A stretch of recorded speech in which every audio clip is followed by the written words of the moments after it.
In this video, I'm going to walk through how I did parallel processing on my netcdfs using Dask Gateway.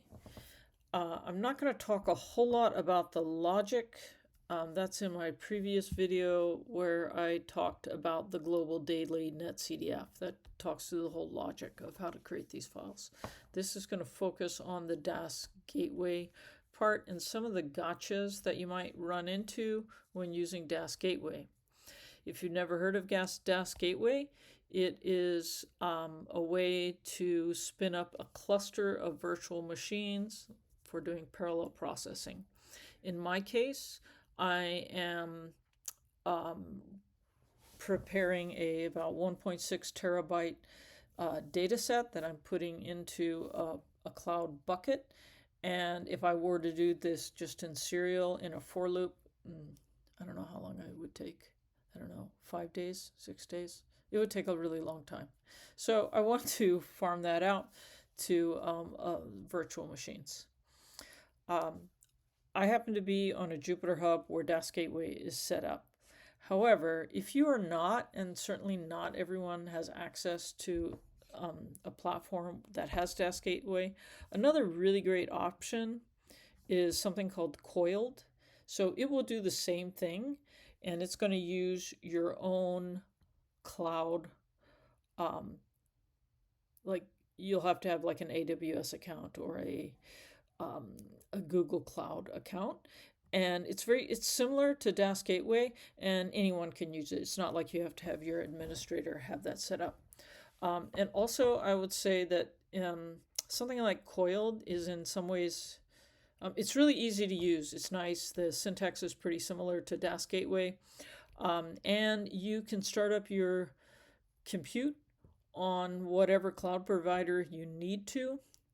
I was running Dask Gateway on AWS and uploading to Google Cloud, so I did pay egress from AWS to Google Cloud.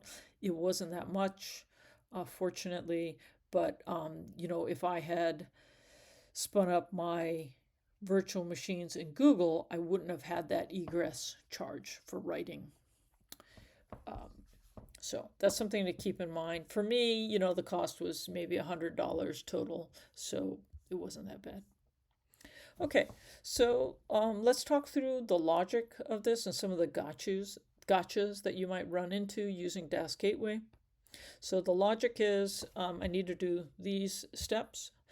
First, I need to get my links to my remote sensing reflectance daily L3 files from PACE. So it's their data in the cloud. And then I will create a function that's going to create my data set from my boosted regression tree model. And I covered the logic and all the steps to create those data sets in the previous video that was talking about this notebook here, Global Daily netcdf. So look for one of my previous videos. And then the next step I have to do is create a function that's going to start up my gateway cluster and then send this function to all my workers. All right, so a few gotchas to be aware of if you want to do something similar. So in the pipeline that I am using, I am saving to a temporary netcdf in temp. I'm doing that because for whatever reason that was way faster than trying to stream straight into the cloud. It was better to save this temporary intermediary file, and the file itself is like 660 gigabytes. So not gigabytes, megabytes. So it was all right.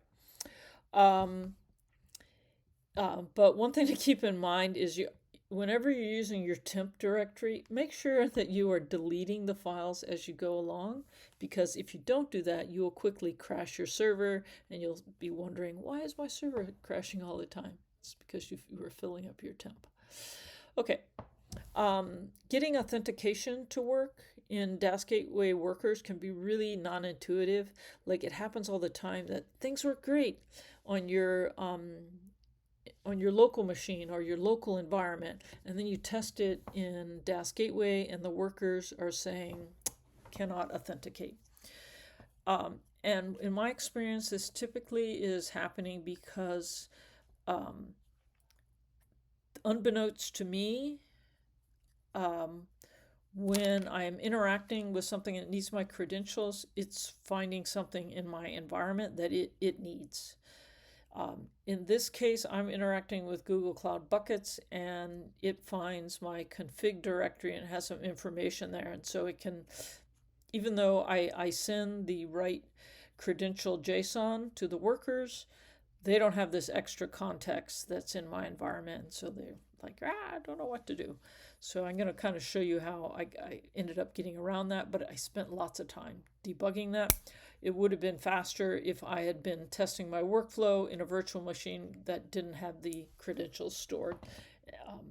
It would have been a lot faster. Like I said, I ended up using a local temp file to do an intermediate local write and then upload that. It was just much faster doing it that way.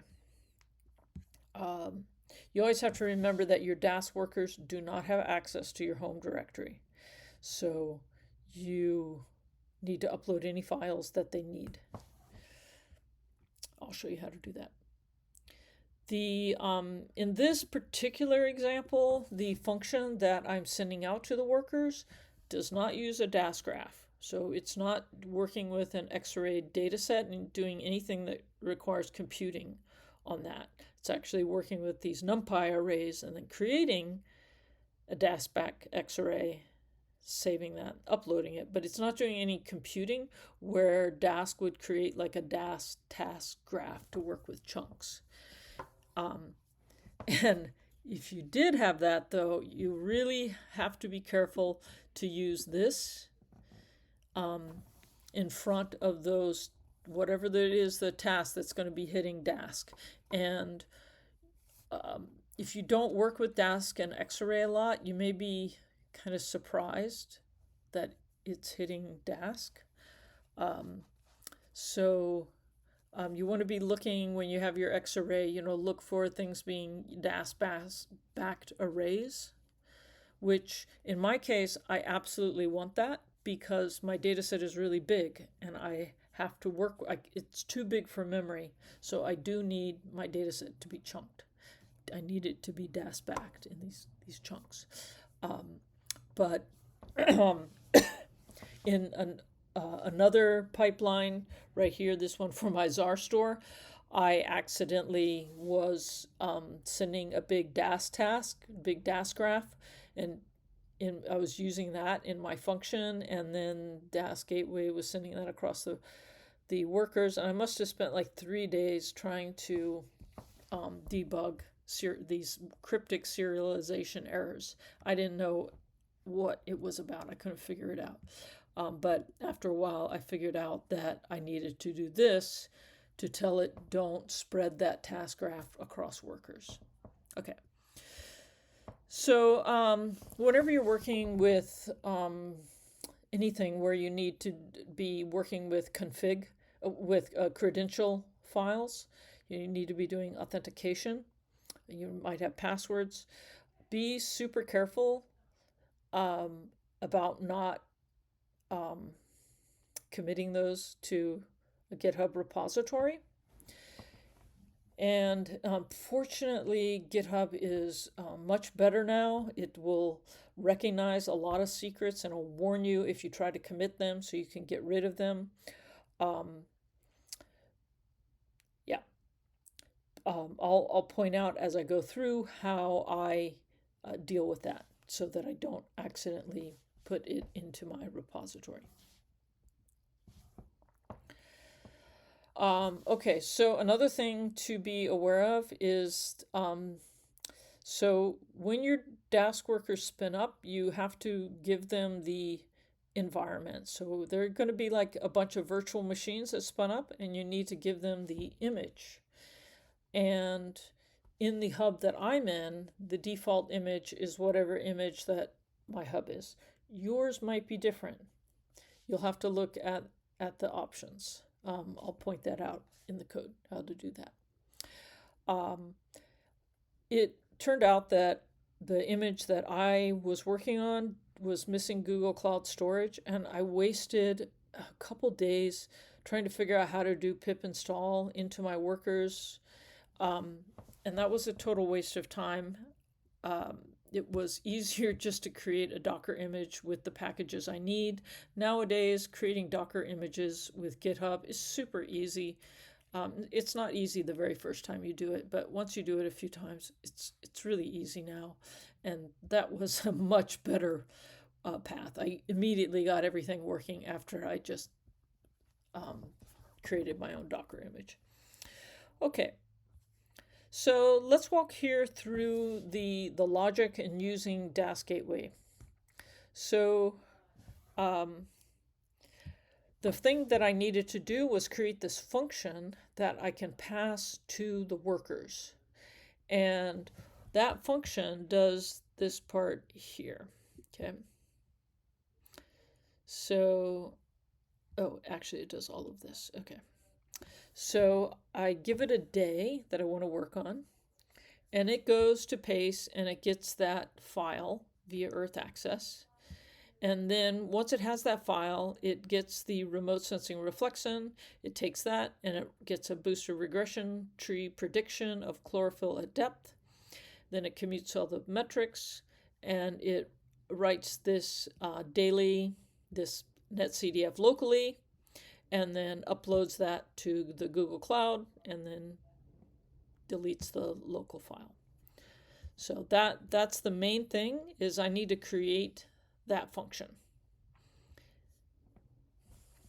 And once I have that function, then I can set up the code to call the Dask Gateway. So let's walk through some features of this code. I'm not going to go through all of it. In the description on the YouTube, I have a link to this Jupyter Notebook, so you can look at it, walk through it. Okay, so some key things.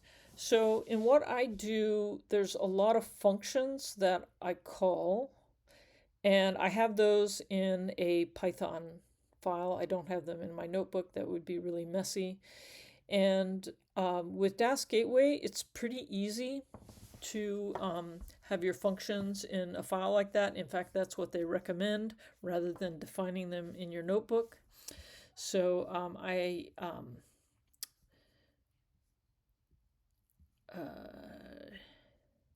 yeah. So what I do, I'll show it down. I make sure to upload this Python file, and then what happens here is I do upload the file, but just in case for some reason it wasn't there, I also have it in GitHub. So I'm just saying, hey, go get it in GitHub if you don't have it. And then I can import that file here, and I can refer to the functions as mu.dot. Okay, this is basically left over from when I was trying to do Google Cloud Storage and have a pip install. I didn't end up using this. It ended up being much easier to do a Docker file. This function here is the one that takes my predictions and adds on all my extra variables here. I talked about that in my previous video. I'm not going to talk about that here. And here's the function that's going to process one granule. And so the way that I had this set up is I'm going to be passing it in these links to the paste granules here. That's a link to the granule. I'll show you how that works in a moment. And then I have all these defaults here, and I defined these defaults up here. It's really important when you define the function that you make sure you have defined those defaults already, so that the function will have those here, and then your workers don't see lat chunk, which they might not know about. They'll in fact see the whatever value you had there. Okay, and so you can see here this is how I'm passing in my credential information. So for the Google Cloud bucket, I'm passing in this JSON credential file. And then for Earth data, NASA Earth data, I have my username and the password. And I'll show you up here how I do that so that I don't have it in my code. Okay, so here you go. So I use the netrc package, and I tell it where the path of my netrc file is. And then it goes, and that's in my home directory. And then I use the netrc to go and get the login and password. So it reads that netrc, it looks up which one is associated with this service, and it returns the login and password. And I define that here. So, I'm careful that way that I've never actually typed my password into this notebook so I don't accidentally commit it. Similar idea for the credentials JSON. So this is the standard location for your credentials information, and Google Cloud will store a JSON file there.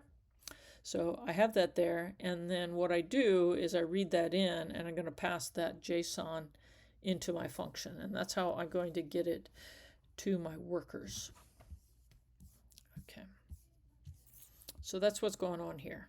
So I'm passing in those credentials. Okay, so let's see, any other kind of key thing here?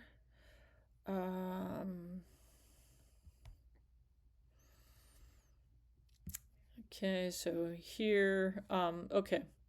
So then, this was kind of like interesting. Okay, how do I get Earth Access package to pick up my username and password? Like, it wants to read a netrc file, but I could have uploaded that netrc file, I guess, into the workers and then told it where to find it, but that's not really how workers kind of like to work. The workflow doesn't really make that easy to just, you'd think it would be easy. You just upload a file and it should be like right there. But you don't know where that file is going to be uploaded. So it can actually be hard to find where that file ended up. So instead what I do is I set, inside my worker, I'm setting this environment, and then I tell Earth Access to use the strategy environment. So that's how I deal with that. And I also have to deal with authentication for the Google Cloud. And I do two things here. First, I take that JSON that I passed into the function and I save it to a temp file. And here this gives me the path of where that's saved. And here I write that JSON to that path. And so I have a file location of where that JSON file is, and I can use that. However, in this particular file and in general, I've found it works better if I set an environmental variable of Google application credentials and point it at that path where that JSON is. That somehow tends to work better, and I don't get errors that it can't authenticate. There's a lot of trial and error to figure out what would work. Okay, so then for my case, I'm working with a Google bucket, and what I'm using is this Google Cloud Storage package. The storage comes from that, and then I can define the client. This is the project. This is, and I define my bucket name kind of up here somewhere. I don't know where it was. There it is. I passed in what the bucket name is, and then the path where I'm going to have that file, and then where'd it go? Down here, down here. Once I've processed the whole I've created that local netcdf, and then I do blob upload from file name. So pretty similar to the logic that I showed in the previous video. I just now have this all bundled up into a function. And yeah, I guess the most important thing here is, seeing this trick here of setting this environmental variable. I don't have to do that when I work locally because I have that config / Google Cloud directory. But inside the workers, I don't have that, and I don't really have a way to set that up. But setting the environment variable like this did the trick. Okay, so that's this function, and the whole thing the function does is it gets a day, and then it makes the prediction, and it uploads a netcdf to the Google bucket. So once I have that function working, go through, test that and everything locally, then I can create the function to start the Dask Gateway cluster. So now what I'm going to do is I'm going to farm out this job to a whole bunch of virtual machines. And so what I do is first I get all the pointers to the PACE remote sensing data. So this is all the pointers here. And this is what one of these results, there's 560 here, but one of them is what that function that I was just walking through, it's what this takes to create one file. So I'm going to be basically farming out these 560 results to the Dask Gateway workers. Okay, so here's how I set up the cluster. So I'm going to import, I guess it's not here, but somewhere up above I imported Dask Gateway. And this is also from the Dask package Gateway. I get the options. So if you are interested in setting up your own Dask Gateway and you are on a infrastructure that has it set up for you, you want to run this, and then you want to run that code and then type in options and see what the options are on your platform, because it's going to depend on how they have it set up. On mine, I have about 4 different options for the worker allocation. The default for me is like 1 CPU and 7.5 gigabytes of RAM. But this particular job is really RAM hungry, and so I had to use 30. It took a little bit of fiddling to figure that out. On my local machine, I could do it with 15, but something about on the gateway workers, I'm guessing maybe the Dask graph was really RAM hungry or something. I don't know. I needed more RAM, but once I took 30, then everything started working really great. And then here you tell it instructions, how many workers. I went up to 12 for this job. And then you say, hey, cluster, get a client who can go out and work. And then I need to make sure my workers have the files that I need. So I upload this file with all my functions, and I also upload my model. So the bundle path is my BRT model with the sort of files that it has. And so one weird thing to know is that it can be hard to figure out where files are uploaded. And so if you upload like this and it's something that has function in it, then you can just say import, ml-utils, and that works great. But if you were to try to reference the bundle path name in your worker, you wouldn't find it because it's hard to know where it's put it. So if you look here, so what I had to do was I had to think, well, that file is going to be in the same place where it put ml-utils. I don't know where it put that, but it's got to be in the same place. So what this does is it figures out where that was uploaded, and then it assumes that my bundle file was uploaded to the same place. So that's how I did it. And it worked. The bundle file was in fact uploaded to the same location as the mu-utils file. Okay, so let's go back down here. So that was another big gotcha. Could not find my model files. I don't need that. Okay, so here is where the main work is done, right here. So this is that file.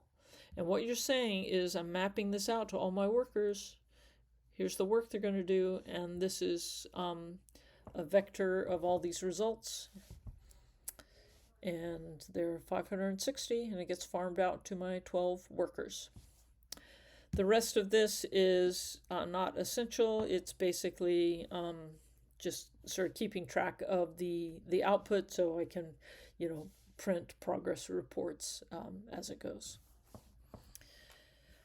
All right, so, this, it still took a long time. It was like 10 hours, but it would have taken, a week if I had tried to do this serially. And much longer because my server would have periodically crashed and then I'd have to start it back up. It would have taken forever. But it was just 10 hours, ran it overnight to process all 560 files. After it's done, I could go through and test that everything was there. Sometimes a few things would be missing. I'd figure out what those were, and then I would rerun a few days. Okay, I hope that's helpful.